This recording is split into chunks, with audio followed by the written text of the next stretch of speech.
que ça ne soit pas un homme qui doit parler, mais que cela soit ton esprit à toi qui doit nous enseigner ta parole. Merci infiniment pour la présence des anges du ciel qui sont avec nous ce matin. Merci pour la présence de ton Esprit Saint.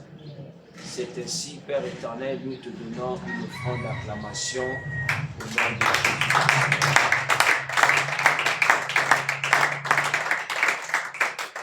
Amen. Sois béni, dis shalom à ton bien-aimé. Shalom à celui qui est à côté de toi. C'est très important. Ce que j'aime avec Dieu, c'est qu'au temps de la fin, sa parole nous dit que plusieurs abandonneront la foi. En fait, les gens ne vont plus s'intéresser à Dieu. Ils auront besoin de la main de Dieu. Mais ils n'auront plus besoin de son cœur.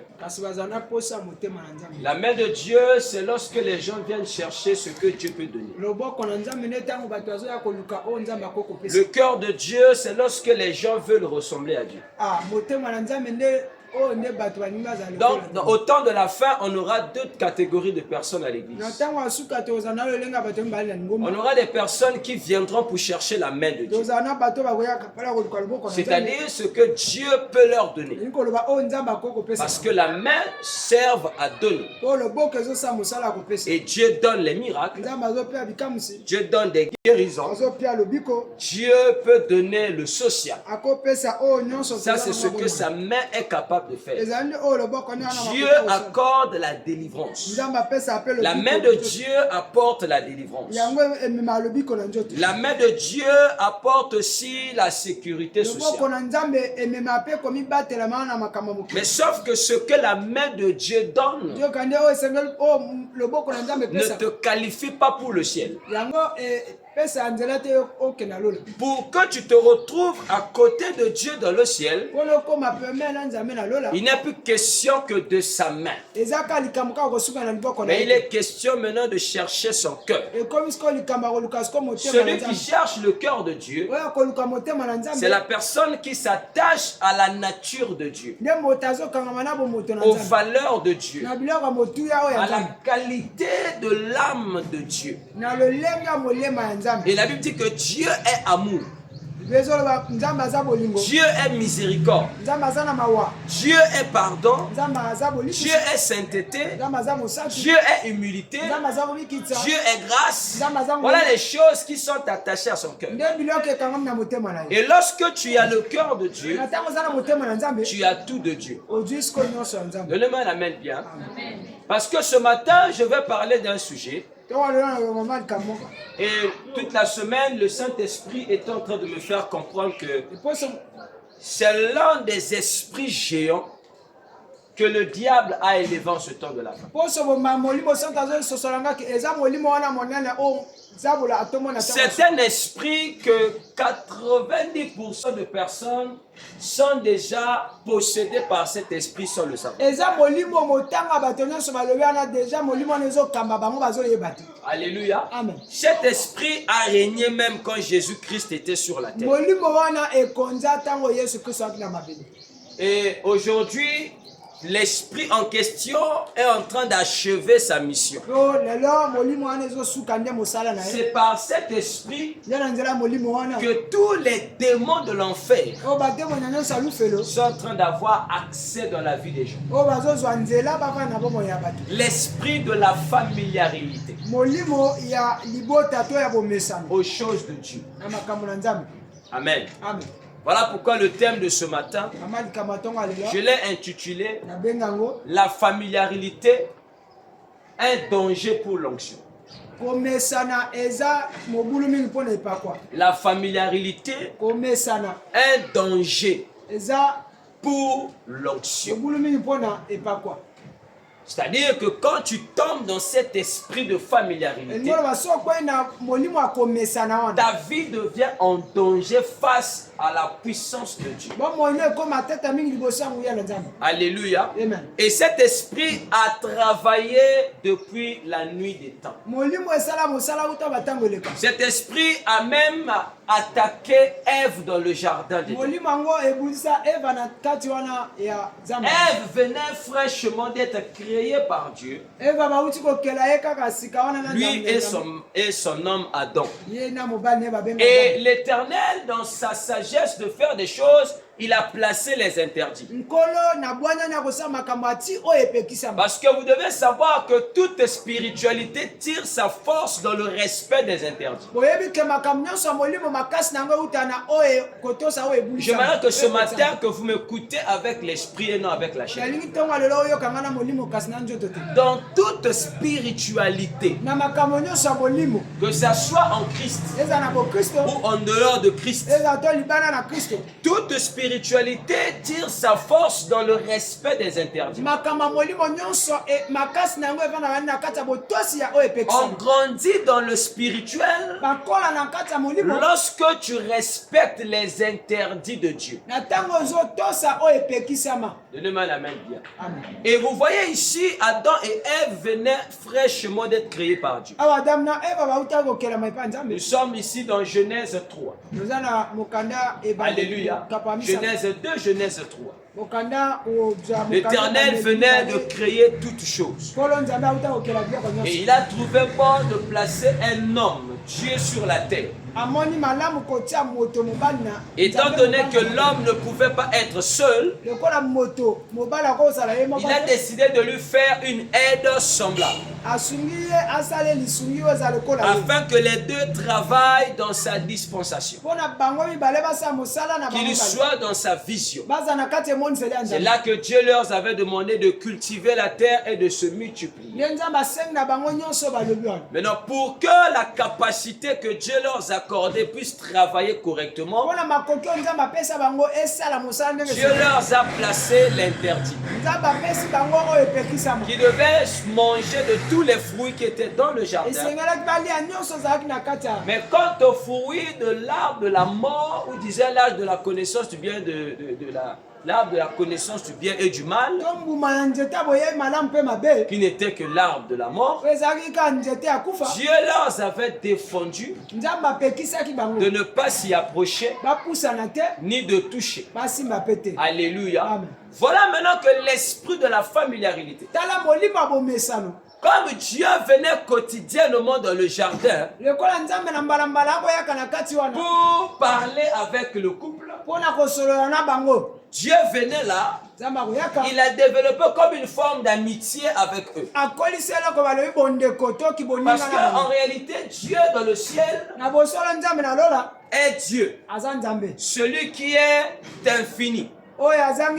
Mais dans sa façon à lui de faire, Dieu aime se sentir à l'aise lorsqu'il est en communauté.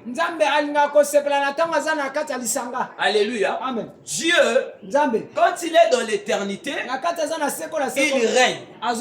Mais il se sent mieux. Il se sent plus à l'aise lorsqu'il vient dans sa communauté.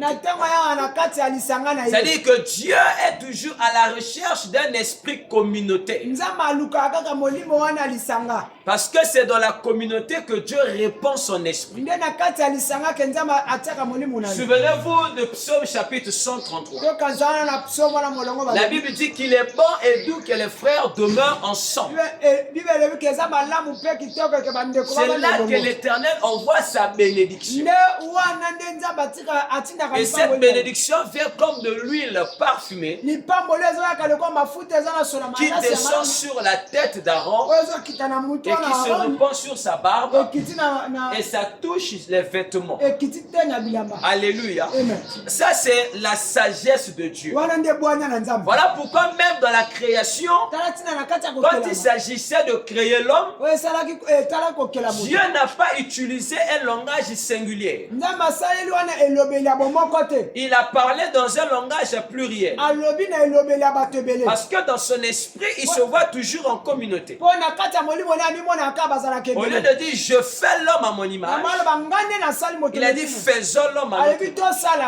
Et l'expression de faisons, c'est l'expression de communauté. C'est l'expression de famille. Mais sauf que dans la familiarité avec le divin, il y a le respect des interdits. Est-ce qu'un peuple me comprend ça? Amen. Comprenez-moi très bien. Alléluia. Amen. Alors, Dieu crée l'homme et la femme afin de venir au milieu d'eux, de vivre avec eux et de sentir aussi la terre comme il peut se sentir dans le ciel. En réalité, Dieu a créé le jardin d'Éden qui n'est que le reflet de son paradis. Parce que le jardin d'Éden qui était sur la terre existait déjà dans le ciel. C'est ce qu'on appelle le paradis. Ce jardin d'Éden-là, quand nous mourons en Christ, nous y allons dans ce jardin d'Éden qu'on a appelé le sein d'Abraham. Est-ce que je parle à quelqu'un? Amen. Maintenant, Dieu a pris cela. La Bible dit Dieu plaçait le jardin. Ça veut dire le jardin était quelque part. Dieu l'a transporté comme une maquette. Après, il a déposé ça sur la. Amen. Amen. La Bible déclare que Dieu plaça le jardin dans l'Éden en Orient. Amen. Quelque chose qu'on place, ça veut dire qu'on a déplacé ça de quelque part. Après, on a placé ça à un endroit. Voilà pourquoi on a donné une précision. Dieu a placé le jardin en Orient. Alléluia. Amen. Alléluia. Amen. Le jardin d'Éden, ce n'était pas le monde entier. Dieu avait créé le monde avec tout ce qui s'y trouve. Mais le jardin d'Éden, c'était un environnement qui reflète le ciel. Et c'est le seul endroit que la présence de Dieu résidait. Est-ce que je parle à quelqu'un? Et c'est dans ce jardin-là que Dieu a placé l'homme et la femme. Afin que les trois, donc Adam, Ève et Dieu, puissent former une forme d'alliance. Une forme de communauté. Une forme de vie céleste mais sur la terre. Parce que les hommes ne sont pas créés pour vivre le ciel. L'homme n'a pas été créé pour habiter dans le ciel. Mais l'homme a été créé pour habiter la terre tout en visitant le ciel. Est-ce que quelqu'un me saisit? L'homme a été créé pour habiter la terre, mais tout en visitant le ciel. Voilà pourquoi quand le Christ reviendra, nous irons au ciel. Pas pour habiter le ciel, mais pour dîner avec lui dans le ciel. Pendant ce temps, il sera en train de faire un travail sur la terre par l'Antichrist. Une fois qu'il va achever l'œuvre de l'Antichrist et de Satan, la Bible déclare l'Éternel va détruire ce monde par le feu. Alléluia. Amen. Et il va recréer un nouveau monde. Un nouveau cieux existera. Une nouvelle terre existera. Et le royaume de Dieu va descendre sur la terre comme une ville appelée la Nouvelle Jérusalem. Oh, ils me regardent, ils ne comprennent pas ce que je dis. Attends d'abord Jésus. Mais c'est ça la parole. Ça, c'est des choses que vous devez aimer. Quand tu as ça dans ton cœur, tu sais déjà où tu iras après ta mort. Alléluia. Et quand tout sera fini, la Bible déclare la cité de l'épouse descendra du ciel pour habiter sur la terre. C'est ainsi l'agneau et le lion habiteront ensemble. Alléluia. Amen. L'épouse et l'époux habiteront ensemble. Et nous et le Seigneur, nous serons tous sur la terre. Mais dans la terre en question, il n'y aura plus d'angoisse. Il n'y aura plus de pleurs. Il n'y aura plus de deuil. Il n'y aura plus de faim. Amen bien. Amen. Il n'y aura que paix. Il n'y aura que bonheur. Et la science qui existera dans ce royaume-là,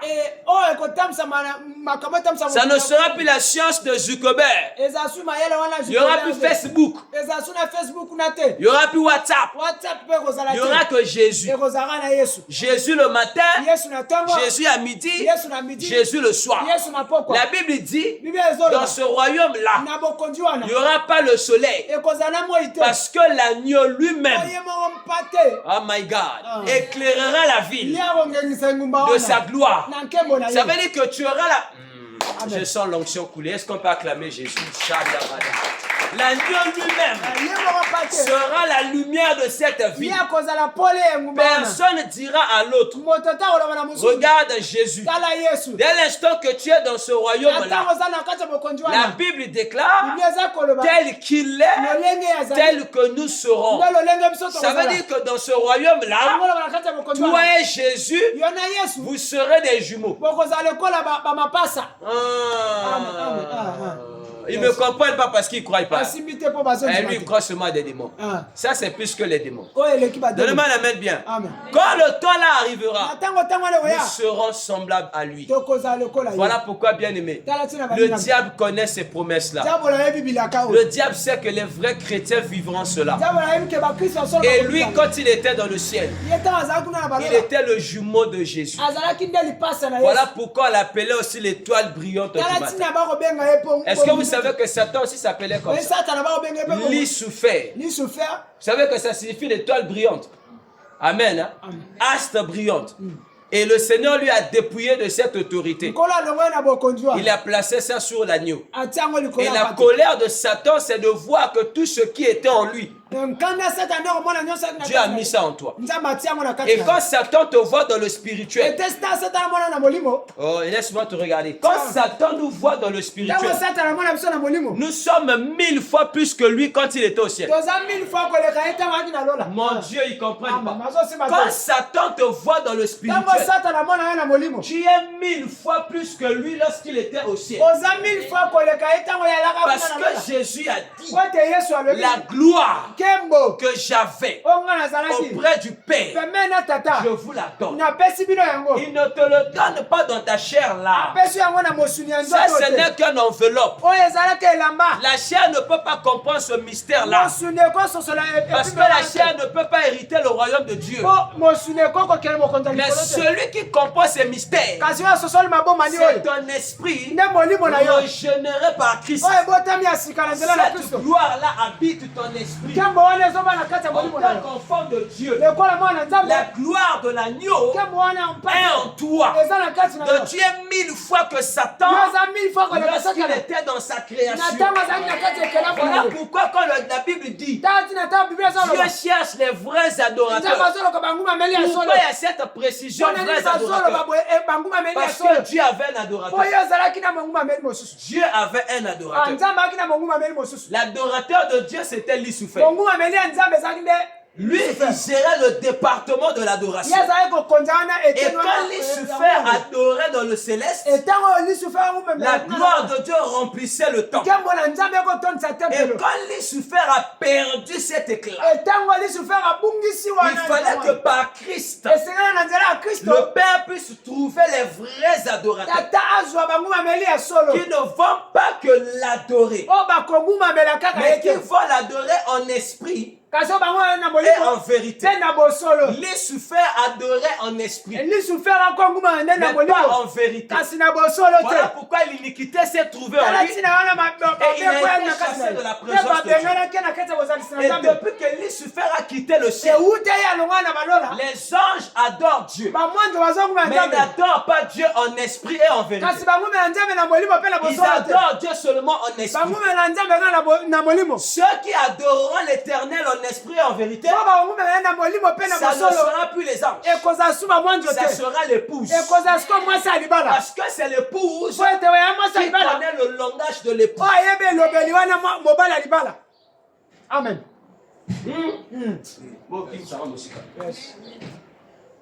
Donnez-moi la main bien. Amen. Maintenant, dans cette affaire-là, s'il y a une chose qu'il faut éviter, c'est de se familiariser avec tout ce qui est sacré. Dieu peut t'aimer. Dieu peut te manifester son amour de 1000 façons. Mais ce que Dieu ne va pas accepter, c'est lorsque tu vas commencer à considérer son amour comme de la blague.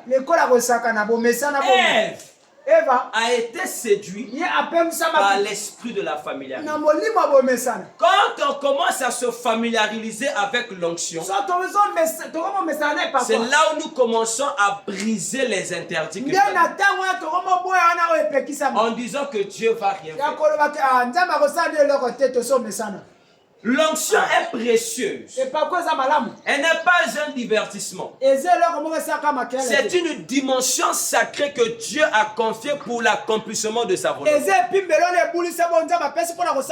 L'onction, c'est la présence de Dieu dans la vie d'un enfant de Dieu afin d'accomplir la volonté de Dieu sur la terre. Aussi simple que ça.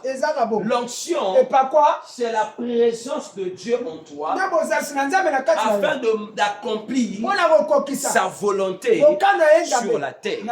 Jésus a dit, l'Esprit du Seigneur est sur moi parce qu'il m'a oint afin, alléluia, de prêcher la bonne nouvelle. Donc l'onction de Dieu, c'est une capacité qui vient de Dieu afin qu'au travers de toi, que Dieu fasse des choses qu'il devait faire comme si lui-même il était présent. Comprenez-moi très bien. Je parle des choses spirituelles ici. L'onction, c'est la capacité surnaturelle que le Seigneur Jésus donne à ses enfants afin de révéler sa vie sur la terre. Jésus-Christ sur la terre incarnait la plénitude de la divinité. Il était la plénitude de l'onction. L'onction dans d'autres versions est appelée le Saint-Esprit. Alléluia. Maintenant le Saint-Esprit dans sa dimension de fonctionnement. Parce qu'il y a le Saint-Esprit dans la dimension nature. Il est là pour nous donner la vie de Christ. Maintenant, il agit sur nous comme l'onction afin de manifester la puissance de Dieu au travers les dons, les talents et les capacités que Dieu nous a donnés. Est-ce que quelqu'un me sait? Maintenant, cette onction-là dans ta vie sur un oint de Dieu a ses interdits. La première interdit de l'onction, c'est la familiarité. La plupart des enfants de Dieu ont du mal à couler dans les choses de Dieu parce qu'ils s'habituent avec l'onction. L'onction est dangereux. Dangereux pour quiconque s'approche de lui au mal. L'onction, c'est une arme fatale. C'est plus qu'une bombe nucléaire. Quiconque s'approche de ça dans une distraction, ça peut le tuer. Celui qui porte l'onction doit comprendre les interdits de l'onction. Tu peux être chantre. Tant que tu es chantre, sans onction, tu es chanteur. Ce qui fait de toi chantre, c'est l'onction sur toi. Donne-moi la main bien. Tu peux être modérateur. Sans onction, tu deviens C'est-à-dire un animateur. Animateur. Ce qui fait de modérateur, Ouais, comme ça, modérateur. C'est pas sa capacité à mobiliser les gens. Mais c'est dans sa capacité à déployer l'onction dans le cœur des gens. Afin que ces gens-là s'approchent de Dieu. Parce que l'onction sur toi attire les gens vers Dieu. Pas vers toi, mais vers Dieu.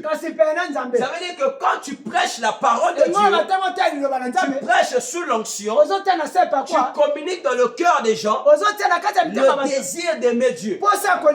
L'onction n'emmène pas les gens à t'aimer d'abord toi.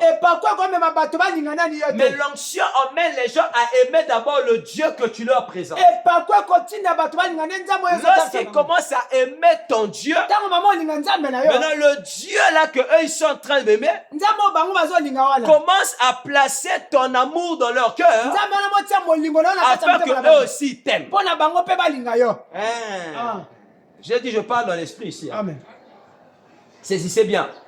Parce que c'est un sujet que Dieu m'a aidé à bien comprendre. Maintenant dans l'onction, s'il y a une chose qui n'aime pas, c'est l'habitude. La familiarité. La familiarité. La familiarité. La familiarité. Il existe un poison très subtil, silencieux dans l'onction. Ce poison peut neutraliser une vie. Ça peut neutraliser une famille. Ça peut neutraliser une église. Ça peut neutraliser une nation. Ce poison, c'est la familiarité. Lorsque Dieu vient vers un chrétien, écoutez très bien, tout chrétien n'est pas ouin. Mais tout chrétien peut être ouin. Tout chrétien n'est pas ouin d'onction. Mais tout chrétien peut être ouin. À partir de quel moment on est ouin? On est ouin pour le service. Ça veut dire si tu es chrétien et que tu ne sers pas, tu ne peux pas être ouin. L'onction ne vient que pour servir Dieu. Ça veut dire qu'il y a des chrétiens, il a reçu Jésus comme sauveur et Seigneur. Alléluia. Amen. Alléluia. Amen. Mais tant qu'il n'accepte pas l'appel du service, l'onction ne peut pas venir sur lui. Amen. Et tout ce que Dieu a destiné dans ta vie en tant que chrétien sur terre, ça se trouve dans ton onction.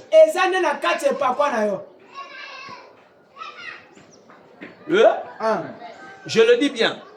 Tout ce que le ciel, Dieu a destiné pour toi, pour que tu vives sur la terre, le bonheur terrestre là, que le ciel a prévu pour toi, ça se trouve dans l'onction que Dieu dépose sur ta vie. Donc, tant que tu n'as pas une relation avec le Saint-Esprit, pour que le Saint-Esprit te révèle quel est ton appel, quelle est ta mission, pourquoi Jésus t'a sauvé, tu peux vivre une vie chrétienne lambda, une vie chrétienne normale, où tout ce qui t'intéresse, c'est de venir dimanche à l'église, acclamer, chanter, écouter la parole, tu rentres chez toi et tu attends un dimanche prochain. C'est-à-dire que tu deviens un chrétien routinier. Les chrétiens de routine n'ont pas d'impact dans la société. Et le diable n'a pas peur des chrétiens routiniers. Parce que Satan, chez lui, il n'y a pas de routine. Tous les démons ont l'onction du diable pour travailler. Dans le royaume de Satan, personne n'est au chômage. Bon. Amen. Dans le royaume de Dieu Jésus, au ciel, personne n'est au chômage. Mais comme Jésus a deux royaumes, il a le royaume céleste où il y a les anges, les archanges et tout ça. Il a aussi le royaume terrestre où il y a l'église avec le Saint-Esprit, les anges, les archanges qui travaillent en collaboration avec les humains en Christ sur terre.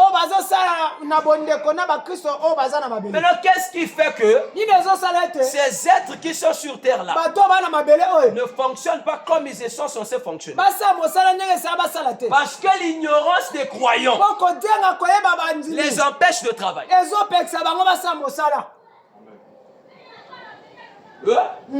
Un chrétien ignorant, il est plus inutile qu'un démon qui travaille pour Satan. Tu n'as pas compris. Un chrétien ignorant, il est plus inutile qu'un démon qui connaît son travail dans le monde des ténèbres. Voilà pourquoi les chrétiens inutiles aident le diable à détruire l'église de Jésus. Amen. Tu n'as pas compris. Un chrétien ignorant, il est inutile. Le fait qu'il est seulement inutile, Satan doit le rendre utile pour qu'il soit un espion dans le royaume de Jésus.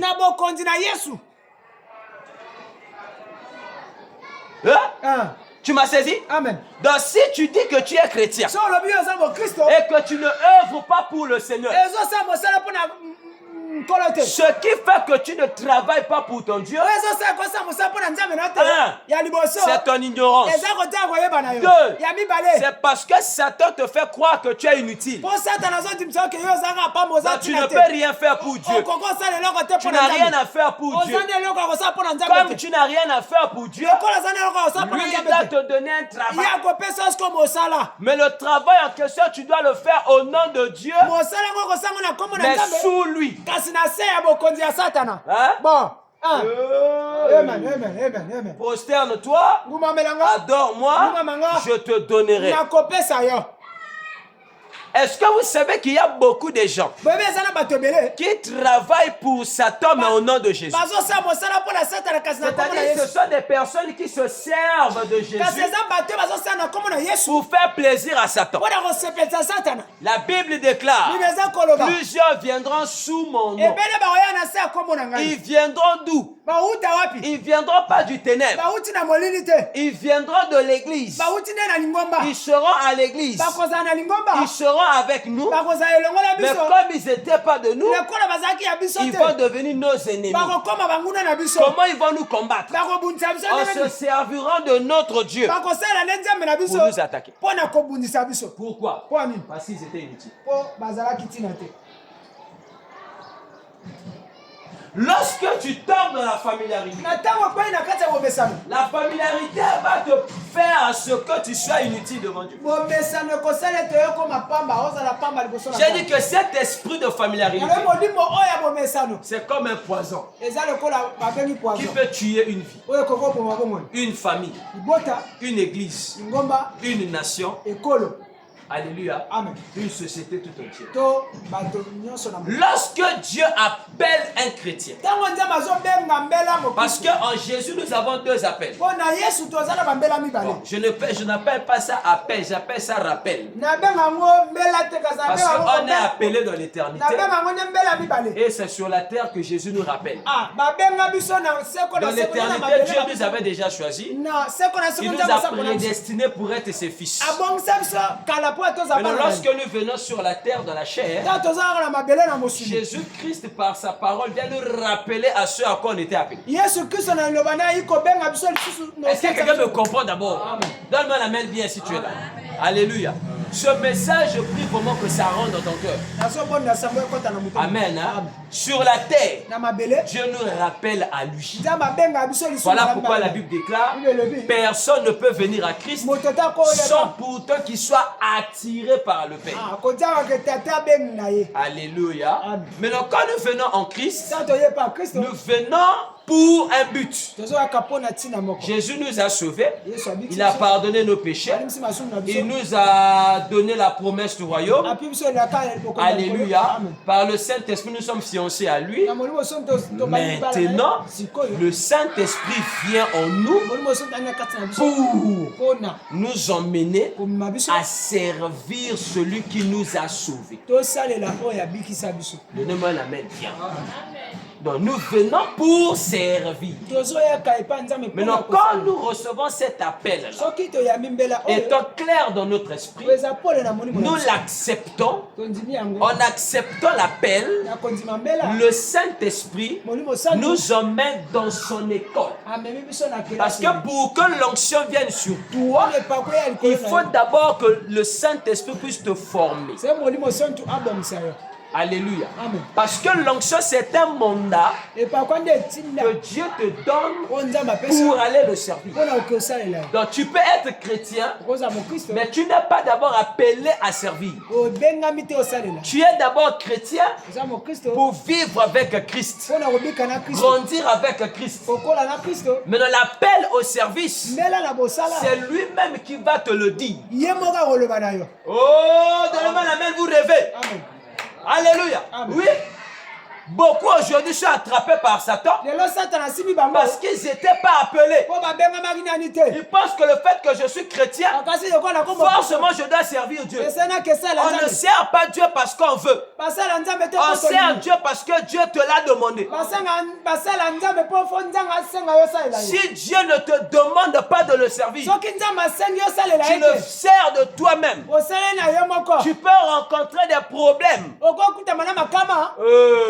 Mais va demander à Uza. Uza a été frappé par Dieu parce qu'il est allé faire ce que Dieu n'a pas demandé qu'il fasse. Voilà pourquoi, avant que Dieu t'appelle à le servir, Dieu se montre d'abord à toi. Parce que tu dois servir celui que tu connais. Ah, donnez-moi la main bien. Amen. Tu dois servir celui que tu connais. C'est très dangereux de servir celui que tu connais pas. Tu risques de faire des choses mal. Voilà pourquoi la Bible déclare, quand l'Esprit de vérité viendra, alléluia, il vous enseignera. Maintenant, l'Esprit de vérité vient afin de nous révéler le Christ. Comment être avec Christ, comment vivre avec Christ, comment plaire à Christ et comment servir Christ. Même en tant que chanteur, faites très attention. Quand vous dites que vous êtes les chantres, vous devez premièrement avoir la connaissance du Dieu que vous chantez. Parce qu'il est possible de chanter le nom de Jésus tout en vivant avec le diable. Aujourd'hui, dans notre génération, il y a beaucoup qui chantent le nom de Jésus, mais tout en vivant avec Satan. Ils vivent avec Satan au travers des fruits qui manifestent dans leur vie. La Bible déclare que marchez selon l'Esprit de Dieu et vous n'accomplirez pas les désirs de la chair. Celui qui marche par l'Esprit, c'est celui qui manifeste le fruit de l'Esprit au travers de son caractère. Celui-là, quand il chante Dieu, quand il prêche Dieu, quand il est au service de Dieu, c'est le fruit de l'Esprit qui révèle le Dieu qui est en lui. Celui qui est au service du diable, même s'il chante pour Jésus, même s'il prêche au nom de Jésus, ce qui démontre que c'est Jésus qui est en lui, c'est son caractère qui se manifeste par son fruit. Tu ne peux pas prêcher Jésus et être impudique.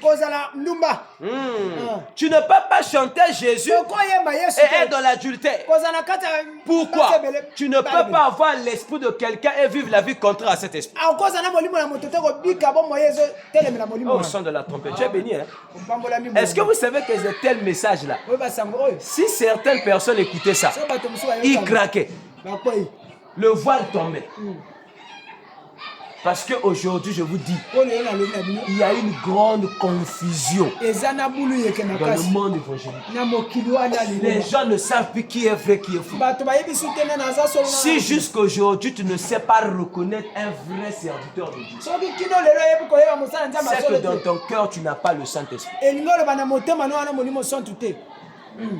Celui qui a le Saint-Esprit, il a en lui l'esprit de vérité. L'esprit de vérité, c'est reconnaître la vérité qui est cachée dans l'autre.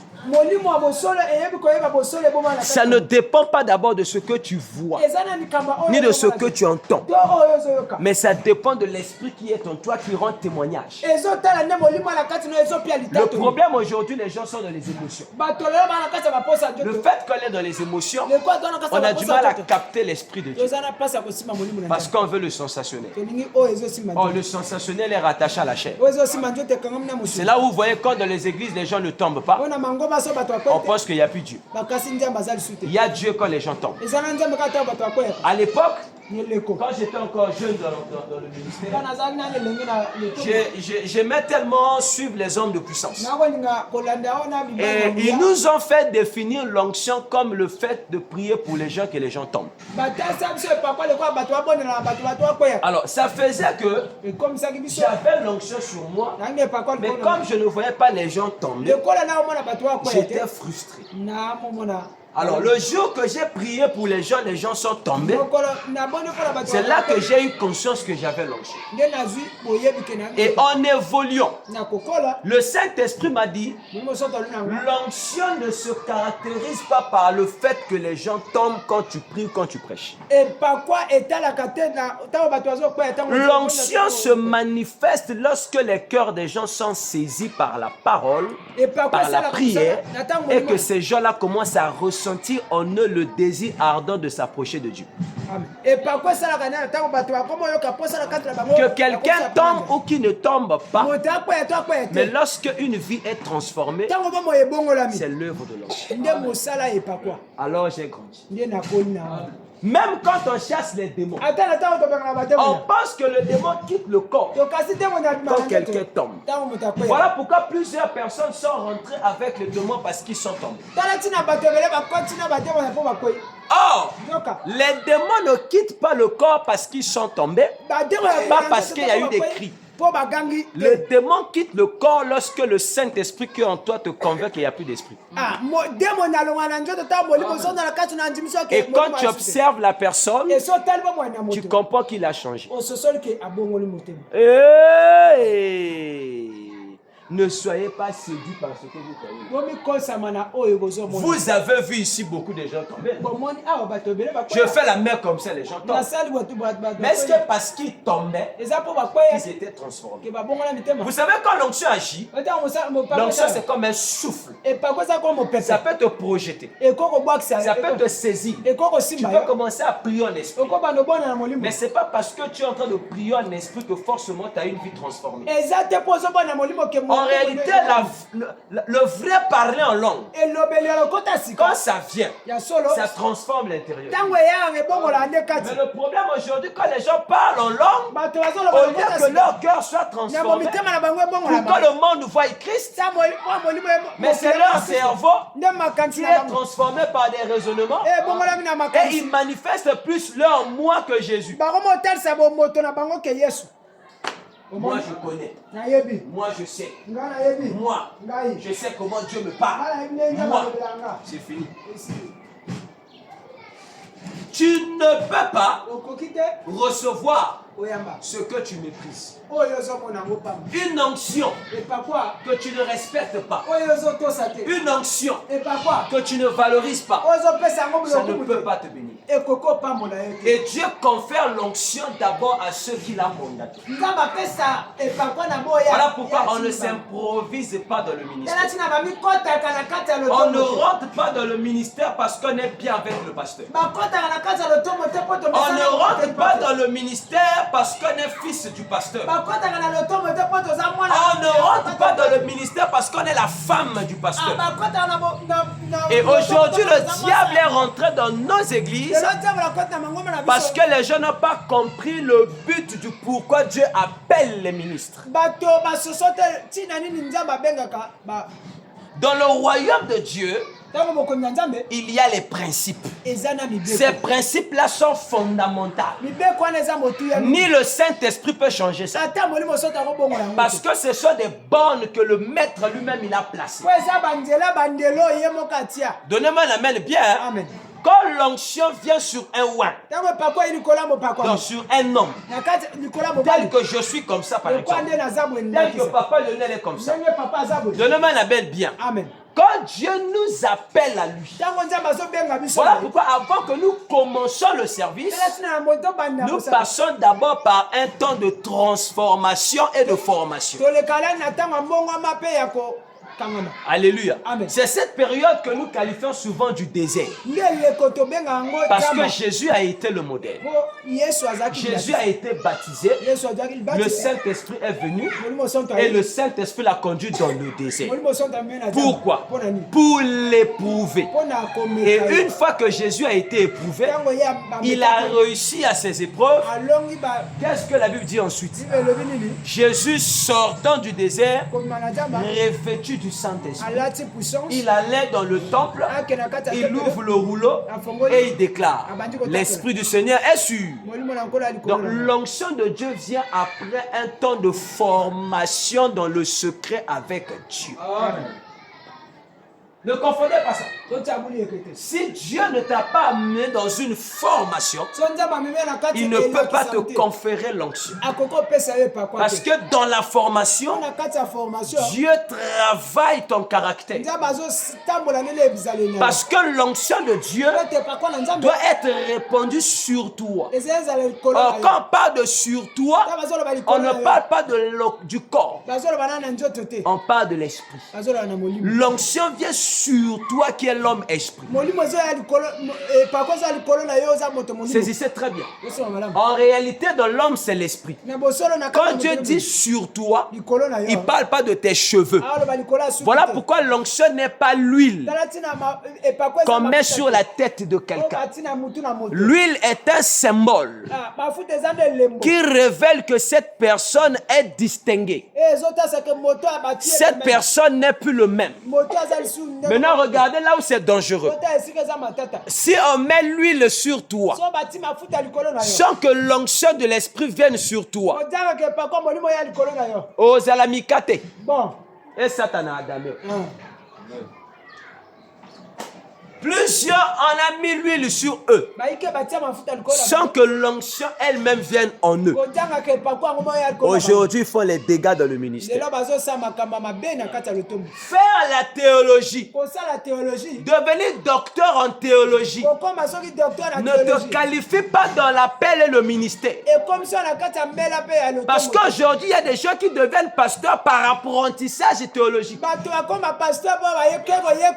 fait la théologie quand tu as d'abord l'appel. Et tout le monde ne fait pas la théologie pour être pasteur. Ceux qui font la théologie, c'est ceux que le Saint-Esprit leur envoie faire ça par rapport à la mission qu'ils sont appelés à faire. Et une fois sorti des cours de théologie, il va dans le secret pour recevoir l'onction. Voilà pourquoi quand l'onction part dans la bouche de quelqu'un qui a fait théologie, on écoute Dieu plus clair que lui-même. Hey, je sens Dieu. Aujourd'hui, on a beaucoup des orateurs. On a peu d'enseignants. Parce que le problème, ils ont la lettre, mais ils n'ont pas l'esprit. Oh, ce n'est pas la lettre qui te qualifie. C'est le mandat de l'esprit. Je sens Dieu. C'est le mandat de l'esprit qui va te distinguer. Parce que quand l'onction vient sur toi, l'onction fait de l'homme ordinaire, extraordinaire. Mais cela ne se fait pas d'un coup. Parce que l'onction qui vient sur toi doit travailler en toi par rapport au temps de Dieu. Voilà pourquoi cette onction peut être sur toi aujourd'hui. Mais la manifestation ou la révélation de cette onction, ça peut arriver dans 10 ans. Attention, je le sens déjà sur moi. Je le sens déjà sur moi. Je le sens déjà sur moi. Écoutez, j'ai une alliance avec l'onction. Pendant que je suis en train de parler, ça peut commencer à bouger les gens. Je le sens sur moi. Ça coule de partout. Et seulement la foi. Parce que ce que tu entends, ça ne vient pas d'un homme, mais ça vient de l'onction. Car il est écrit, vous avez reçu de la part de celui qui est saint son onction. Et vous avez tous de la connaissance. Et vous n'avez plus besoin qu'un homme vous enseigne. Quand tu as l'onction, l'onction ouvre l'oreille de l'esprit. Et quand un homme parle, au lieu d'écouter l'homme, tu écoutes l'esprit parce que tu es spirituel.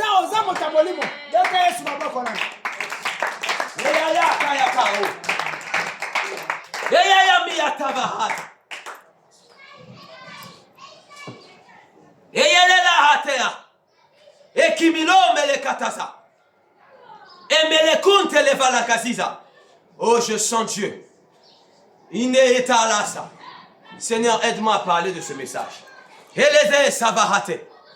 Bien-aimé, ce que tu minimises, ce que tu méprises, ça ne peut pas te faire du bien. Un ouin que tu ne respectes pas, un ouin que tu ne valorises pas, son onction ne peut pas te bénir. Tel que je suis avec vous, si vous me trouvez normal, ce que vous allez recevoir, c'est ce qui est normal.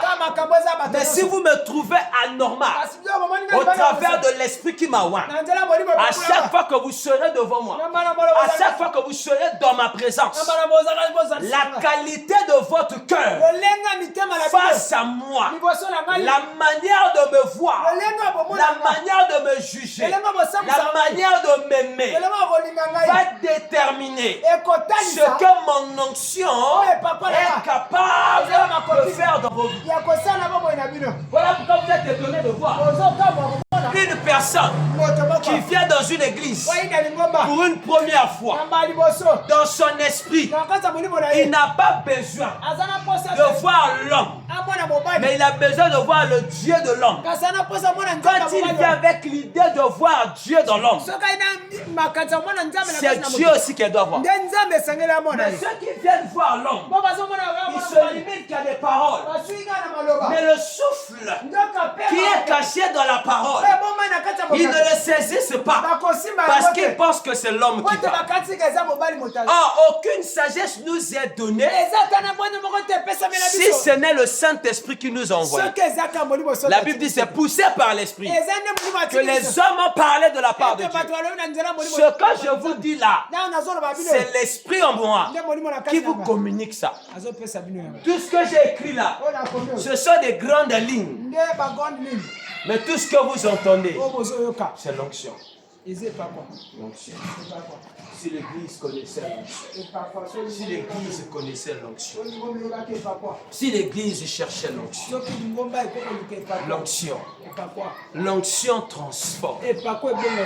L'onction peut prendre une femme naturelle, ordinaire, faire d'elle une femme extraordinaire. Les gens te côtoient, ils sentent Dieu. Vous savez, si aujourd'hui les gens ne sentent plus Dieu au milieu des chrétiens, c'est parce que les chrétiens dégagent trop la chair. Quand une personne a l'onction parle, il ne crie pas. La douceur est imposée. La plupart des sœurs, vous ne savez pas parler parce que spirituellement vous êtes vide. Vous êtes comme des tombeaux vides. Une femme qui est loin, quand elle parle, elle n'a pas besoin de prier. Elle soit écoutée. Parce qu'en fait, c'est pas tes cris qui te fait écouter. Mais c'est la vie.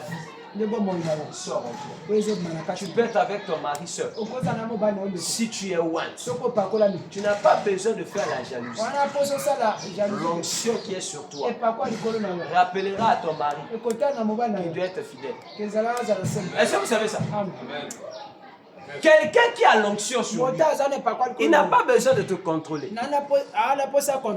Parce qu'il sait que l'onction qui est sur lui t'empêche de faire des dégâts. Vous savez pourquoi?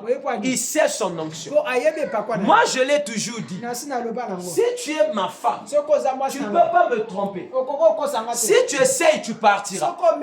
Ce qui va te faire partir, ce n'est pas le fait de me tromper. C'est l'onction qui va te chasser. Parce que mon onction déteste l'infidélité. Bien aimé dans le Seigneur, quand Dieu t'appelle pour le servir, il te donne son onction. Et l'onction qui vient sur toi commence à t'enseigner ses interdits. Commence à t'enseigner comment lui il doit fonctionner en toi. Il commence à te dire avec qui tu dois cohabiter. Parce que dans le monde spirituel, il y a des groupes spirituels. Comme on a des groupes sanguins, il y a aussi les groupes spirituels. Église, comprenez les choses spirituelles. Je sens Dieu. Regarde, je me sens bien ce matin. Et toi qui pensais qu'il faut une foule pour que Dieu parle, Dieu n'a pas besoin de la foule. Dieu a besoin des cœurs. Là où 2 ou 3 sont assemblés en son nom, et cette onction que je sens ce matin, c'est comme si j'étais dans un stade avec des milliers de gens. Je vous ai toujours dit, l'église son de la trompette est connue de Dieu. Non, arrêtez d'être charnel.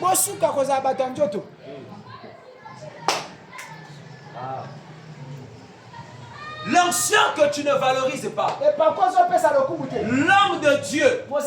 Écoutez d'abord. Je vais vous donner cette révélation. Il y a une différence entre un serviteur de Dieu et un homme. Tout ce que Dieu a créé est au service de Dieu. Mais tout ce que Dieu a créé non pas l'onction de Dieu. L'onction est confiée aux hommes de Dieu. Et non au serviteur. Amen. Le serviteur est différent d'un homme de Dieu. Vous voyez même le mot. L'homme de Dieu se met au service de Dieu. Mais le serviteur de Dieu, Dieu se sert de lui. Dieu peut se servir de quelqu'un pour toi. Mais toi, tu dois servir Dieu. Tu dois te mettre au service de Dieu parce que l'esprit qui est en toi te soumet à son service. Le Christ s'est fait serviteur. Il s'est fait. Il n'était pas serviteur. Il s'est fait serviteur. En se faisant serviteur, il a appelé pour le Père les serviteurs. Et quand les serviteurs sont venus vers lui, il les a appelés les disciples. Et quand il les a quittés, les disciples qui étaient les serviteurs de Jésus, lorsqu'ils ont reçu l'onction sur eux, au lieu d'être les serviteurs de Jésus, ils se sont fait maintenant serviteurs de Jésus par l'onction. Voilà pourquoi quand Jésus était parti, ils sont repartis dans leur vie quotidienne. Parce qu'ils étaient au service de Jésus. Quand Jésus est parti, chacun d'eux a repris sa vie. Parce qu'ils étaient des serviteurs. Le serviteur, quand il est juste au service, dès qu'il voit le défaut chez le roi, il abandonne le roi, il repart dans sa vie. Parce qu'il était serviteur. Est-ce que vous savez que quand tu sers Dieu devant un homme, écoutez-moi très bien, Quand tu es en train de servir Dieu sous un homme, tant que tu es sous cette personne-là, Dieu ne peut pas d'abord te conférer ton onction à toi-même. Tout ce que tu fais sous quelqu'un est rattaché à son onction. Pour que tu reçoives ton onction à toi, il faudrait que Dieu puisse te distinguer sous cette personne. Dieu t'appelle sur lui. Dieu te forme sur lui. Ton onction maintenant vient quand Dieu t'envoie. Tant que Élie est là, Élisée travaille sur l'onction de Dieu. Pour que Élisée soit loin, il faut qu'il prenne le manteau de Dieu. Tant que Moïse est là, Josué ne peut pas être loin. Mais Josué est sous la mouvance de l'esprit de Moïse. Josué peut bénéficier des privilèges qui est sous l'esprit de son père. Voilà pourquoi tant que Dieu ne te demande pas de quitter le loin, ne quitte pas le loin avant. Sinon tu seras Géasi. Jésus a dit à des disciples, ne quittez pas Jérusalem. Parce que Jérusalem, c'est lui-même Jésus. En fait, Jésus avait disparu physiquement. Mais ils étaient avec lui. Même lorsqu'ils étaient réunis à la chambre, Jésus priait avec eux. Ce qui activait le Saint-Esprit, c'était pas leur prière. C'était la présence de Jésus qui était là. Et quand Jésus a compris que c'était le temps que l'Esprit vienne, l'Esprit là n'était pas au ciel. L'Esprit là était là. Mais il devait maintenant se manifester. C'est comme le Saint-Esprit. Il est en toi. Mais quand il se manifeste, il devient l'onction. Hein? Le Saint-Esprit est en toi. Quand il se manifeste, il devient l'onction. C'est là où ça commence à créer des choses. C'est là où ça commence à bouger les choses. C'est là où ça commence à attirer les choses. Je vais vous faire un séminaire sur l'onction. Et je vais vous dire que l'onction n'appartient pas aux serviteurs qui prêchent l'évangile. L'onction, c'est pour tous ceux qui se mettent au service de Dieu. Maintenant, regarde encore ce que le Saint-Esprit dit. Si tu veux que l'onction de ta vie vienne sur toi, décide seulement en tant que chrétien de te mettre au service de Dieu. Comment tu dois te mettre au service de Dieu? Va consulter Dieu. Demande à Dieu en quoi je dois être utile. S'il y a une prière qui ne tarde pas à être répondue, c'est lorsque un véritable enfant de Dieu qui vient avec son cœur devant Dieu pour demander à son papa, dis-moi, quelle est ma mission sur la terre? Qu'est-ce que je suis venu faire sur terre? Papa, parle-moi. S'il faut jeûner, jeûne pour ça. On ne jeûne pas pour avoir les choses de ce monde. On jeûne pour connaître la volonté de Dieu dans un domaine qui tape.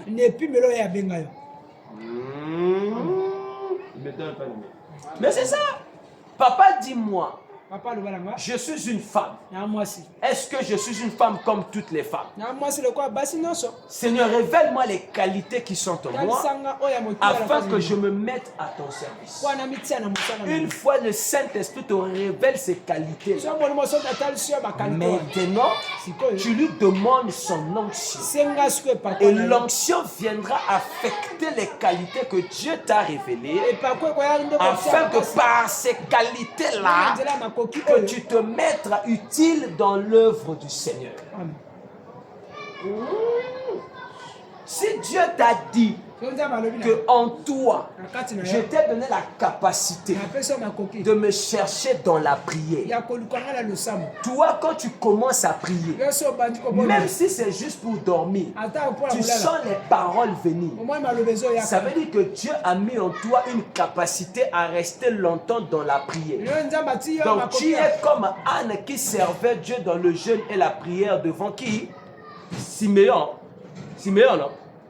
Vous voyez? C'est une femme qui a consacré sa vie dans le jeûne et la prière. Et parmi les personnes qui ont prophétisé sur Jésus à la naissance, la dame était là. Et ce qu'elle a dit, c'est ce que Jésus vit. Et tous ceux qui sont en Jésus vivent ça. Cet enfant sera pour plusieurs un sujet de scandale. Et pour d'autres un sujet de joie. Ça sortait de la bouche de quelqu'un qui jeûnait dans la présence de Dieu. Bien aimé. Beaucoup des enfants de Dieu, leur vie ne décolle pas. Leur vie n'avance pas. Parce que vous n'êtes pas en train d'être ce que Dieu attend de vous. Il faut être ce que le ciel attend de toi afin que l'onction vienne bouger les choses dans ta vie. Tu es une femme. Tu es un homme. Dieu t'a appelé à quoi? Avant de demander les choses de ce monde, je vous ai dit les choses de ce monde. Dieu a mis ça dans l'onction. Dès que l'onction là vient sur toi, ce n'est plus à toi d'aller vers les choses. Mais c'est aux choses de venir vers toi sous la recommandation de l'esprit qui travaille en toi. Donc si c'est de l'argent que tu as besoin, ce n'est pas à l'argent, ce n'est pas à toi d'aller vers l'argent. Mais l'argent reconnaîtra l'odeur de ton onction. Et il suivra. Ah. Aïe, aïe, aïe. Aïe, aïe, aïe. Dis d'abord à ton voisin. Aïe, aïe, aïe, aïe, aïe, aïe. Dis ça d'abord à ton voisin. Ah, sois motivé. Ma bradazi amani. J'ai dit, tu ne peux pas recevoir ce que tu méprises. Tu ne peux pas être élevé par ce que tu banalises. Tel que je suis là, j'ai mes fils qui sont là. S'ils ont envie d'être élevés, il faut qu'ils changent leur manière de me voir. S'ils me voient comme un papa normal, tu peux appeler quelqu'un papa. Mais si dans ton cœur tu ne l'honores pas comme un père, la seule chose qui emmène l'onction à bénir les gens, c'est l'honneur. Enfant, obéissez à vos. Donc un enfant qui n'obéit pas à son père, comment veux-tu que la bénédiction parentale descende sur lui? Il n'y a que deux personnes sur la terre à qui Dieu a donné le pouvoir de bénir. Écoutez-moi très bien. Il y a un, les parents biologiques, ceux pour lesquels Dieu est passé pour t'envoyer sur terre. Déshonorer les parents biologiques bloque le ciel sur ta vie. Maintenant, si les parents biologiques sont possédés par les démons et ils ont proféré les malédictions sur toi, il y a un père que Dieu a établi devant toi qui joue le rôle de l'onction devant ta vie. Lui, il a la capacité d'ôter la malédiction prononcée sur toi à cause de l'onction qui est sur sa vie. Voilà pourquoi quand nous déclarons que soyez bénis, ça arrive. Pourquoi? Parce que Dieu nous a établis devant son peuple comme si c'est lui-même qui est là. Voilà pourquoi de manière indirecte, vous nous appelez père. En réalité, nous ne sommes pas vos pères. Nous sommes vos frères. Mais nous devenons pères par droit d'onction. En ce moment-là, le père n'est plus lié à l'âge. Le père est maintenant lié au mandat. Hey, église! Je sens Dieu. J'ai envie d'enlever ma veste.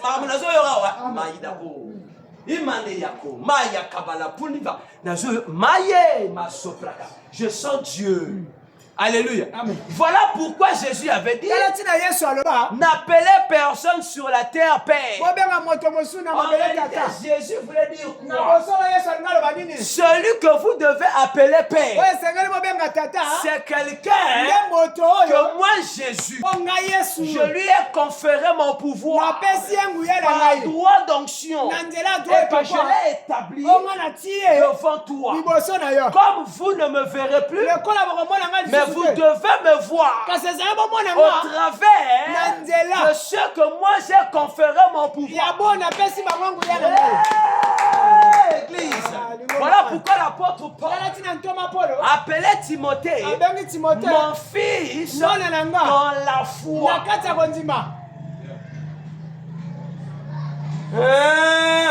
Maintenant, un père que tu chosifies, un père que tu minimises, un père que tu ne considères pas, un père que tu ne valorises pas, comment veux-tu que celui qui l'a établi devant toi puisse prendre ce qui est en lui pour te bénir? Voilà le piège que Satan a mis dans les églises. Vous serez des pasteurs, mais vous devez les mépriser. Vous serez les pasteurs, mais vous ne devez pas les considérer. Vous serez les pasteurs, mais dans vos vies secrètes chez vous, parlez mal d'eux. Or, quel est le danger? Quand tu parles mal d'un ouin, lui ne peut pas entendre, mais son onction va t'entendre. Comment son onction t'entendra? Rien que par la liaison que tu as fait avec lui dans l'esprit sans le savoir. À force de suivre un homme de Dieu, son onction te localise. Parce que dans le monde spirituel, il n'y a pas de frontières. C'est la raison pour laquelle on a été béni de distance par les ouins qu'on n'a pas touchés, et leur onction de manière indirecte agit en nous. Pourquoi? Par la qualité de la considération et de l'honneur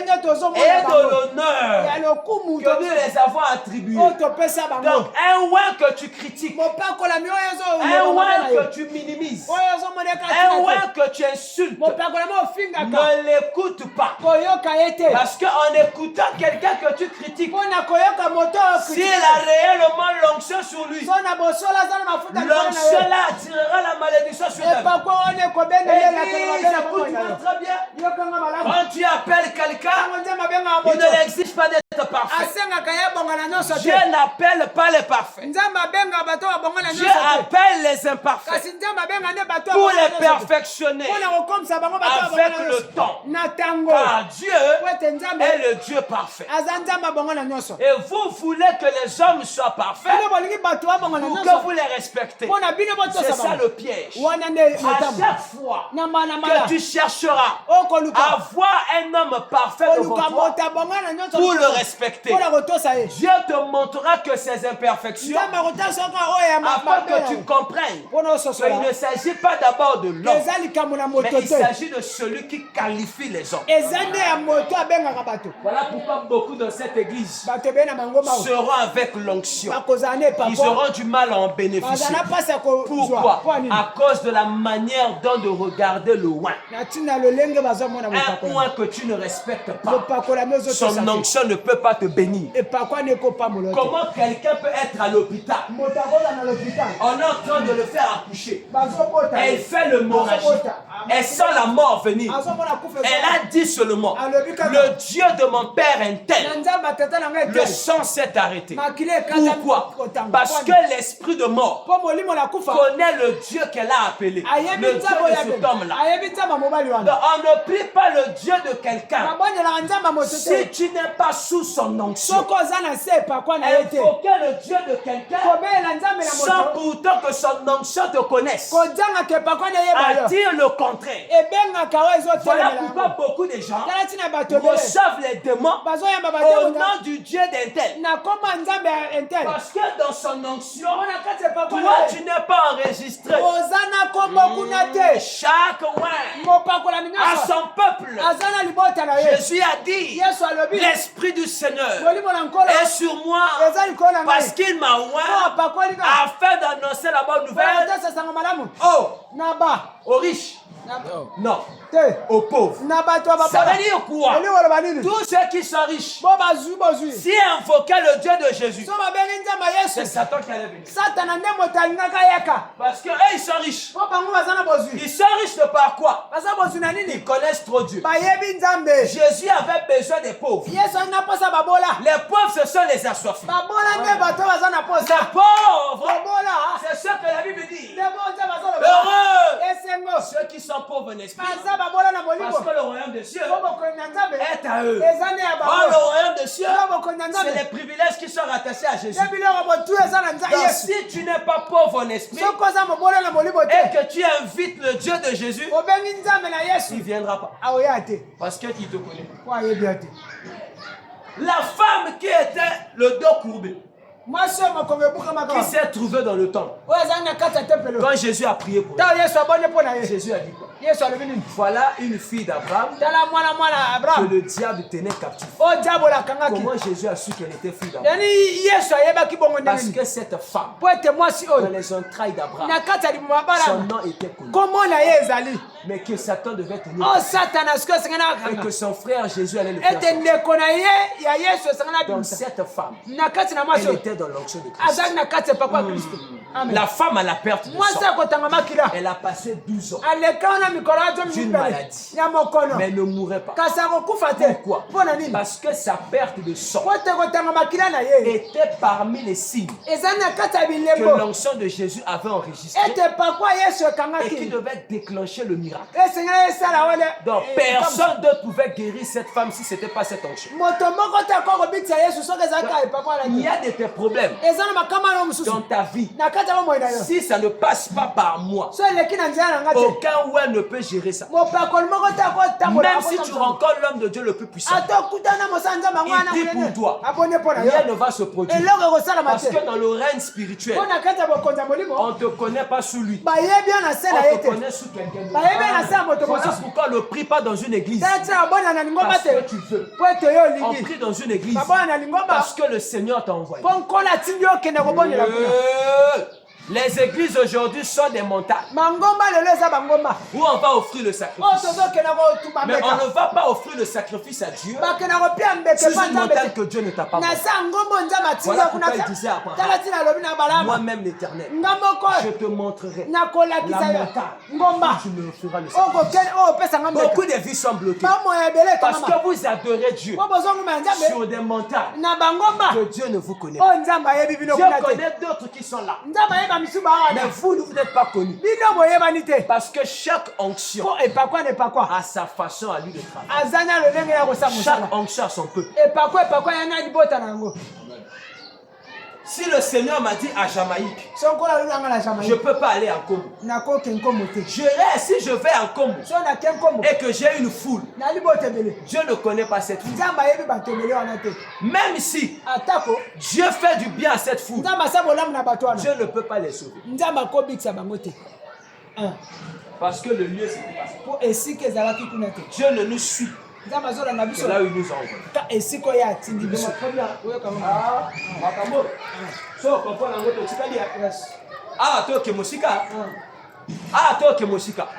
Pendant que les autres sont dans la distraction là, nous on veut toucher Dieu. Nous sommes dans les couloirs de Sion parce que nous voulons voir l'agneau. Je vais rapidement terminer. Qu'est-ce que la familiarité? La familiarité, c'est le glissement dangereux du respect vers le mépris. Amen. Alléluia. Amen. La familiarité, c'est un rapprochement qu'il y a entre le respect et le mépris. À partir de quel moment tu tombes dans la familiarité? C'est lorsque tu ne respectes plus celui que Dieu avait établi devant toi. Soit un de Dieu, un frère, une sœur à qui tu sais que Dieu a mis sur lui quelque chose. Dès lors que tu commences à mépriser ce que tu respectais, tu es tombé dans la familiarité. Ève a été séduite par ça. Elle était tombée dans la familiarité. Elle a désobéi à l'interdit. Et c'est sa vie qui était détruite. Vous savez, un homme de Dieu peut être gentil. Amen. Il est gentil parce qu'il a la chair. Parce que la gentillesse est un sentiment charnel. Mais la bonté est un sentiment d'esprit. Le problème aujourd'hui, c'est quoi? Lorsque tu connais un pasteur gentil, lorsque le pasteur devient bon, Toi, tu changes sa façon de le voir.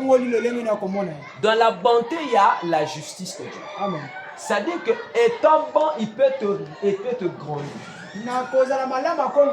Et vous savez, nos églises ont des problèmes. Pourquoi? On a des gens qui ont des pasteurs, mais qui ne veulent pas que des pasteurs là puissent les parler comme des pères. Amen. Vous savez pourquoi? Parce que la plupart ont un problème de l'éducation de base. La plupart des gens n'ont pas connu l'autorité parentale chez eux. Voilà pourquoi ils ont du mal à respecter les autorités spirituelles. Voilà pourquoi quand vous avez des enfants, apprenez-les à vous respecter. Parce que si vos enfants ne vous respectent pas, quand ils vont grandir, ils auront du mal à respecter Dieu. Comment veux-tu respecter un Dieu que tu ne vois pas et déshonorer celui que lui il a établi? Amen. Ton pasteur te dit, je veux te voir samedi dans telle chose. La personne ne vient pas. Une telle personne, s'il ose venir vers ce pasteur-là pour qu'il prie pour lui, c'est la malédiction qu'il va recevoir. Dites-leur, tous ceux qui ne respectent pas ce que je dis, quand l'esprit me le dit, qui ne viennent pas que je prie pour eux. Attrister le cœur d'un oint, c'est énerver son onction. Attrister le cœur d'un oint, c'est énerver son onction. Ainsi la Bible dit, n'attristez pas le Saint-Esprit qui est en vous. Parce que quand tu attristes le Saint-Esprit, l'esprit des blocages vient. Donc quand tu constates que ta vie est bloquée, vérifie ta relation avec le Saint-Esprit. Vérifie ta relation avec les oins que Dieu a mis devant toi. Dieu honore ceux qui l'honorent. Écoutez-moi très bien. Cet enseignement, le Seigneur me l'a donné pour vous. Dieu honore ceux qui l'honorent. Un homme que tu ne respectes pas, même si c'est Dieu qui te l'a donné, rien de lui ne peut te faire du bien. Parce qu'il n'a pas dit que c'est des hommes de Dieu. Ça peut être une relation qui vient du Seigneur. Derrière chaque relation que Dieu envoie, il y a une onction cachée qui a pour but de faire la volonté de Dieu dans cette relation. Même dans le mariage, il y a des mariages qui viennent de Dieu. Si tu sais très bien que la femme là, l'homme là, c'est Dieu qui me l'a donné. Comprends que derrière ce que j'ai dit là, il y a une onction spécialisée pour faire de votre relation quelque chose de particulier devant Dieu. Voilà pourquoi beaucoup de personnes, par ignorance, ils sont en train de perdre ce que Dieu leur a donné à cause de la familiarité.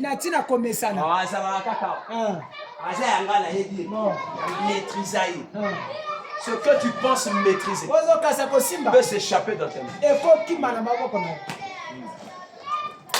Papa, il faut que l'église écoute ça. Et vous devez l'écouter. La familiarité commence. C'est quand on commence à voir l'homme et plus Dieu qui agit en lui. Voilà, répète ça encore. Amen.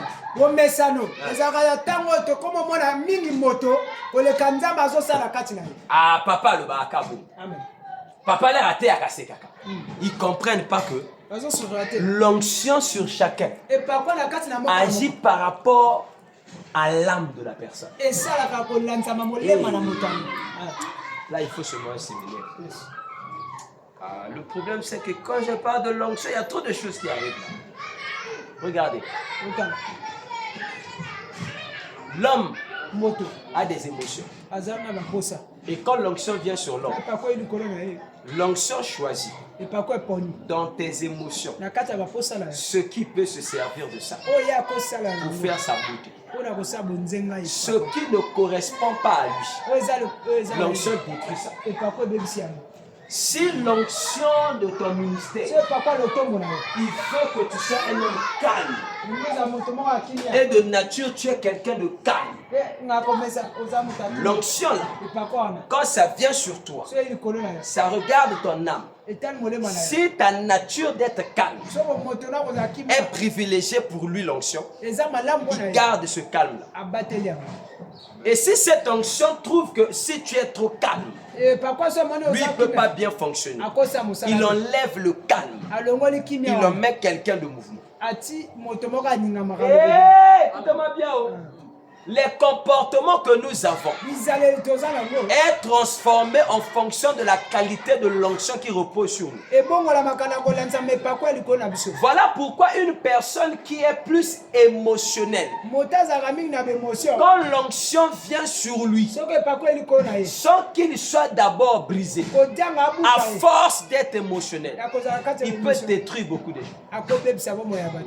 Voilà pourquoi le Saint-Esprit nous exige à vivre dans la maîtrise de soi. Parce que l'onction repose sur la nature du Saint-Esprit. Les fruits de l'esprit. Une femme qui a besoin d'être one, il faut commencer d'abord par vérifier l'état de ton âme. Si tu es quelqu'un qui injurie facilement les gens, sache que si tu rentres en contact avec l'onction, dans tout ce que tu diras, les injures vont s'empiler. Est-ce que vous savez qu'il y a beaucoup de gens qui tombent dans l'impudicité à cause de l'onction? L'onction, c'est très dangereux. Si tu es quelqu'un de nature, tu es impudique, et par désir de chercher l'onction, surtout ces choses-là d'aller mettre les têtes sur les hommes de Dieu, là.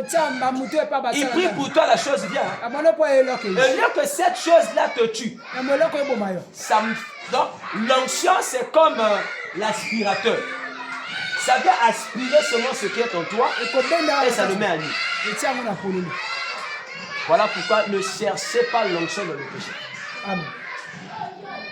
Ma soeur, ne cherchez pas cette chose-là dans l'onction. Quand vous savez que vous avez le péché, quand ça vient sur toi, tu couches avec un homme, vous savez que votre péché. Oui. Bon. Mais qu'est-ce qui fait que les hommes de Dieu tombent avec les soeurs à l'église? Ce n'est pas les démons. C'est l'onction qui fait ça. L'onction a localisé en lui une maladie qu'il n'a pas traitée. Et comme l'onction vient sortir tout ce qui est caché public. Voilà pourquoi avant que lui ne vienne, Jérémie 18 doit passer. Dieu doit prendre le vase. Il doit préparer le vase. Il doit nettoyer le vase afin qu'il mette de l'eau. Tant que le vase n'est pas nettoyé, un vase qui a les défauts, quand on met l'huile, mettons maintenant l'huile dans un vase qui a comment on appelle ça? Vase les analyses na kobonzana. Ça m'a foutu dans la carte. Fissure. L'huile est sale. Et demandez. Ceux qui fissurent comme moi dans la tête, tant qu'on va m'en foutre, Mototo a remarqué que l'huile est coulée. Ne soyez pas des vases qui ont des défauts. Amen. Quand Dieu veut d'abord te briser, laissez que vous, mes soeurs, dans 5 ans, dans 10 ans, vous ne serez plus comme ça. Certains parmi vous ne resteront plus dans cette église parce qu'ils ne vont pas supporter le travail que Dieu va les faire passer. Ils seront tellement impatients à cause de leur chair et ils se perdront. Je le sais parce que je vous le dis. Ceux qui résisteront jusqu'à la fin, c'est eux qui seront le témoignage de Dieu. Parce que ici là, Dieu ne fonctionne pas dans les émotions. Dieu d'ici ne fonctionne pas dans le mouvement. Oh non, parce qu'actuellement c'est ça qui vient. Quand tu vois ce qui vient dehors là, tu arrives au son de la trompette. Tu as l'impression que nous ne sommes pas la page. Amen. Amen. Nous on est avec le Dieu de Kala. Nzambe la bino ya lelo biso to lebiete. Nzambe la bino ya lelo comment na ba rapper. Nzambe la bino ya lelo comment na zuke. Nzambe ya lelo a comment na ina c'est Benman. Nzambe analo bakoma kobinela ye lokola babinela na fali. Amen. Biso sko to yebi te. Na tonga to yebi nzembo na ya. Akiti te. Ya biso ezalaka ya bo. Bato sko balingi nzambe ya lelo. Otango ya azo ya à l'église, azo Satan batela ye mutu ashi. Pona ningisa mukila na ye. To boyi to pengwa e. Oui, mokila na yo bomba ngo pona chéri na yo. Nzambe azala besoin maboko na yo. Na makolo na yo. Ana besoin mokila na yo. Que voilà ya zo pema mettre le matin bébé. Ah oui. Pour le comment il faut mokila ningana. Abima futa bakali na loketo. Aweza bwa kanjo tote. Aweza ezito te. Aweza nzambe. Amen. Voilà. Bina yesu loketo ba bina la yesu loketo. Ce que va bina na loketo telo comme na lola. Po yo pensa ite. Ja loketo ngo tsata le lungaye. Awa et ala bato ba ko pengwa. Yesu apengwa kate. Dela yo bina la yena lola na loketo. Awa na se bina na maboko na yo. Soko ko sauter. Soko la mais ko ning sa loketo te. Amen. Parce qu'il y a un danger derrière loketo. Fali est devenu Fali à cause de son loketo. Mondela yo kanida. Tu connais les bins samindele. Ayo zo permettre pour oh. Faites attention avec cet esprit de familiarité. Tellement on s'est familiarisé avec Dieu, on pense que Dieu maintenant tolère tout. Le Dieu que nous prions, il n'est pas le Dieu de la tolérance. Dieu tolère que ce qui le plaît. Dieu tolère que ce qui lui plaît. Ce qui ne plaît pas, Dieu ne le tolère pas. Dieu ne peut pas accepter que vous preniez l'inspiration diabolique et satanique pour l'adorer avec ça. Non. Je ne crois jamais en ça. Tupac. En réunion, non. Les papas Eddy Nabala étaient là.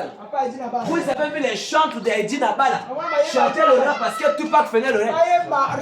Bon, quand c'est vu sauter, tu yebi. Oh, puis c'est tout à bas en 1900. Yak Beni. Ote, parce que les générations Sika, Nzamba a changé. Il y a le but Nzamba a changé. Nzamba comment comprendre? Nzamba comprendre Yonai. Il y a comprendre Jésus de Koulousouté. Atiki ya kufa. Ba itikale bolumbu. Siko yondo to kasumu lokolanga. A comprendre pour pilier. Bon comment va dire monsieur so? Je suis l'enfant chéri de Jésus. Yo. Boye Babylone l'émotion té. Il y a certaines chansons qui favorisent le mal. Parce que quand quelqu'un commence à dire que je suis l'enfant chéri de Jésus, un enfant chéri peut être un pourri gâté. La plupart des enfants chéris finissent par être des pourris gâtés. Amen. Tellement qu'on le chérit trop. Là où on doit le blâmer, on le comprend. Là où on doit le doubler, on a peur qu'il a mal. Et demain, les défauts de l'enfant chéri deviennent des problèmes de la société. Tous les enfants chéris de Jésus, aujourd'hui, ils font les dégâts. Nous, on n'est pas les enfants chéris. Nous, Jésus nous aime. Mais nous ne sommes pas ses enfants chéris. Alors, si toi, tu es enfant chéri de Jésus, tu vas aller manger l'arbre de la mort et tu comprendras comment ton papa chéri va te foutre dehors. Ma chérie, na benga dio kendeli felo. Oh, benga yeba yo l'enfant chéri. Kendeli felo. Yo za yanki. Yo polinga. Allez! Oui. De ma vie, comme ma fille chérie. Tu pensais que Dieu était ton ami. Aujourd'hui, vous avez chanté Jésus, mon meilleur ami. D'accord. Mais le même meilleur ami t'ordonne maintenant de te comporter comme une prostituée. De t'habiller comme une prostituée. De te maquiller comme une prostituée. Donc Jésus qui est ton meilleur ami, en fait il chantait son copain derrière Jésus. Beaucoup chantent leur femme.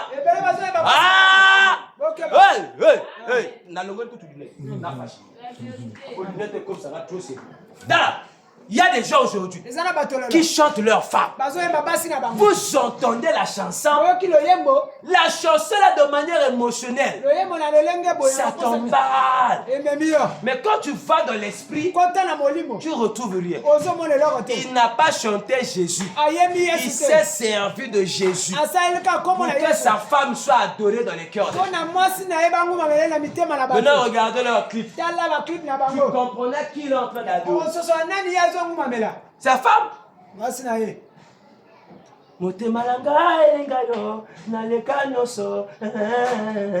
Après moi si moi dans l'hôpital là chez moi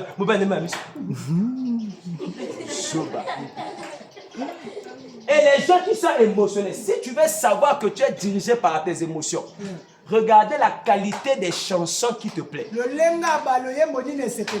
Quelqu'un qui est conduit par ses émotions est sensible aux choses qui touchent aux émotions.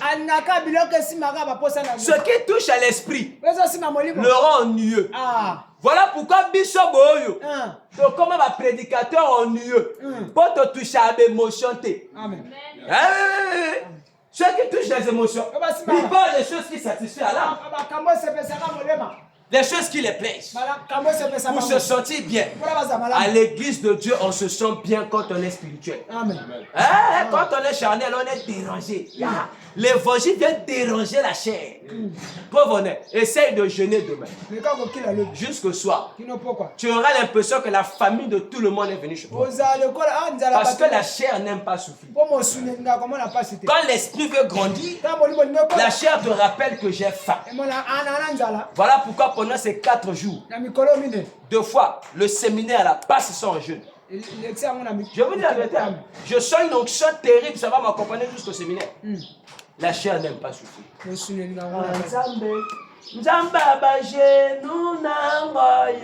Oui, d'accord, on ne refuse pas. Mais la vie des genoux, c'est quoi? Parce qu'après avoir se mettre à genoux devant Dieu, lorsqu'on se lève, on devient humble. Mais comment toi tu te mets à genoux devant Dieu? Mais quand tu te lèves, tu vas dans le péché. Comment tu es passé des genoux au péché? Alors que les genoux font mal pour briser ton caractère, pour briser l'orgueil. L'expression de se mettre à genoux, ça signifie s'humilier devant Dieu. Comment les gens qui se mettent à genoux, et quand ils se lèvent avec l'orgueil. C'est que le Dieu en qui ils se prosternent, c'est le Dieu de l'orgueil. Le Dieu de Dieu, quand tu te mets à genoux devant que tu vas t'élever, c'est l'orgueil qui restera. C'est l'humilité. Ici. Le baiser.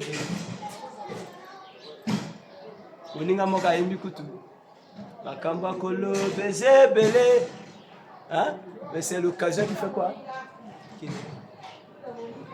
Wow! Ça a fixé déjà l'air. Maté ici. Là, continuez. Après, au bout de ce qu'on on a